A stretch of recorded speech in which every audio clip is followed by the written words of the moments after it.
আব্বু, ওর কোনো দোষ নাই। আমি ইচ্ছা করে যাওয়ার লোকে কথা বলছি। আর তাছাড়া ওর আর আমার মাঝখানে প্রেম ভালোবাসার কোনো সম্পর্ক নাই। আমরা খালি ভালো বন্ধু। সেটা আমি জানি। তাহলে আমার মাথা কেন এমনি? ওর পরিচয় কি তুমি জানো? ওর আসলে খালাতো ভাই, ওর নাম সবুজ। তার চাইতে ওর আরো একটা বড় পরিচয় আছে। ও হইতাছে আমার ছিল শত্রু শিহাব ব্যাপারীর বলা। আমাকে গ্রামে এসে আমার উপরে প্রতিশোধ নিতে। তোমার লগে প্রেমের অভিনয় কইরা আমার এই সয় সম্পত্তি যা কিছু আছে সবকিছু দখল করতে আইছে। নাটক তো এতদিন তুই করছিস মন্দ, তোর দিন শেষ। আমি আসছি তোর জম হইয়া তোর শেষ না করা পর্যন্ত আমার শান্তি নাই। দেখছো না, দেখছো তোমার সামনে দাঁড়ায় এই বেয়াদব পোলা আমার কিরকম হুমকি দামকি দিতেছে। আমি তোমার কত ভালো মানুষ মনে করছিলাম। তুমি তুমি আমার পরিবারের উপর বদনাম নেওয়ার লিগা আমার সাথে মিথ্যা অভিনয় করছো। আগে তুমি জানো না তোমার বাবা কতটা খারাপ আর কতটা নিম্ন। তুমি যদি তোমার বাবার কুকুরটির খবর জানতে তাহলে তুমি নিজ হাতে তোমার বাবার ঘরে মেরে ফেলতে।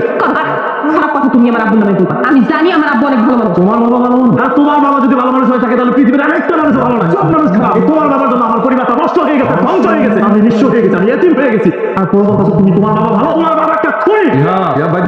বন্ধু তুই আইসর, তোর সাথে একটা জরুরি কথা আছে। কি কথা কইবি কও? আমার তো অনেক বড় সর্বনাশ হয়ে গেছে রে বন্ধু। আমার একটু উপকার তোর করতে হইব। এটা কোনো কথা কইলি? তুই আমার ছোটবেলার বন্ধু। বড় উপকার বলবো তো কার উপকার করবো? কি করতে হইব? তোর ভাবির ক্যান্সার ধরা পড়ছে। ইন্নালিল্লাহ। কি কস? ভাবির ক্যান্সার ধরা পড়ছে? হ্যাঁ সত্যি কইতেছি। তার চিকিৎসার জন্য দেশের বাইরে নিয়ে যাইতে অনেক টাকার দরকার, মিনিমাম 20 লাখ টাকা। তুই তো জানোস আমার হাতে যে টাকা পয়সা ছিল কিছুদিন আগেই জমি রাখছি। এখন প্রয়োজনে ওই জমি বিক্রি করে দেবো। এই জমি না কয়দিন আগে কিনলি, এটা বিক্রি করে দিবি? বন্ধু জমি গেলে জমি পাবো, কিন্তু আমি সবুজের মায়ের কিচ্ছু হইতে দিব না। তুই কোনো চিন্তা করিস না বন্ধু, আমি একটা ব্যবস্থা করবো। শোন বন্ধু, পাশে 10 বিঘা জমি তুই বিক্রি করার ব্যবস্থা করে দে। এই উপকারটা তুই আমার কর। তুই কোনো চিন্তা করিস না, তুই ভাবির খেয়াল রাখ। আমার অবশ্যই বন্ধু, এই যে এই বরাবর সিগনেচার করো।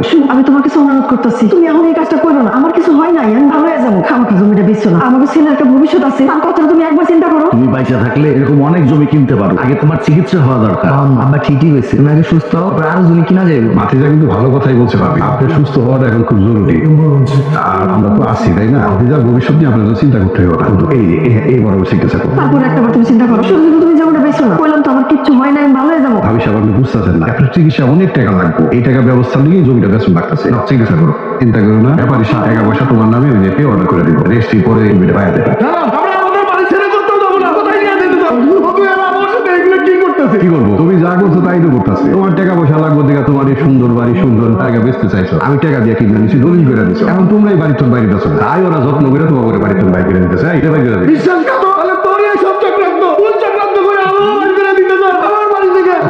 এরকম একটু একটু না করলে উন্নতি করা যায় না। অনেক দিনের খায়েশ আছে, ঘরে সুন্দর বাড়ি সুন্দর জায়গা সুন্দর জমিগুলো আমার মৌকা পাইছি মেরা দিচ্ছি। তোর তো বুঝি হওয়া উচিত, তোর বন্ধু এই কাম করছে। বন্ধু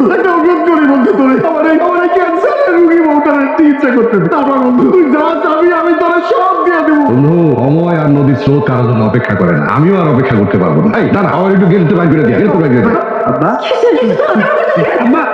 আমার কি অবস্থা? সরি বাবা, তোমার মাকে বাঁচাতে পারলাম না। এখন তুমি বলো, এত কিছুর পর একটা মির্জাফর আমি ক্ষমা করতে পারি? কি আব্বু, তোমার এখন আমার নিজের আব্বু বলে পরিচয় দিতে ঘৃণা লাগতেছে। তুমি এত জঘন্য একটা মানুষ। তুমি লোভে পড়ে কেমনে সবুজের পরিবারের সাথে এত বড় জঘন্য একটা অপরাধ করলা? ওর কথা বিশ্বাস করিস না। ও আমার বিরুদ্ধে বানায় বানায় এইসব মিথ্যা কথা কইতাছে।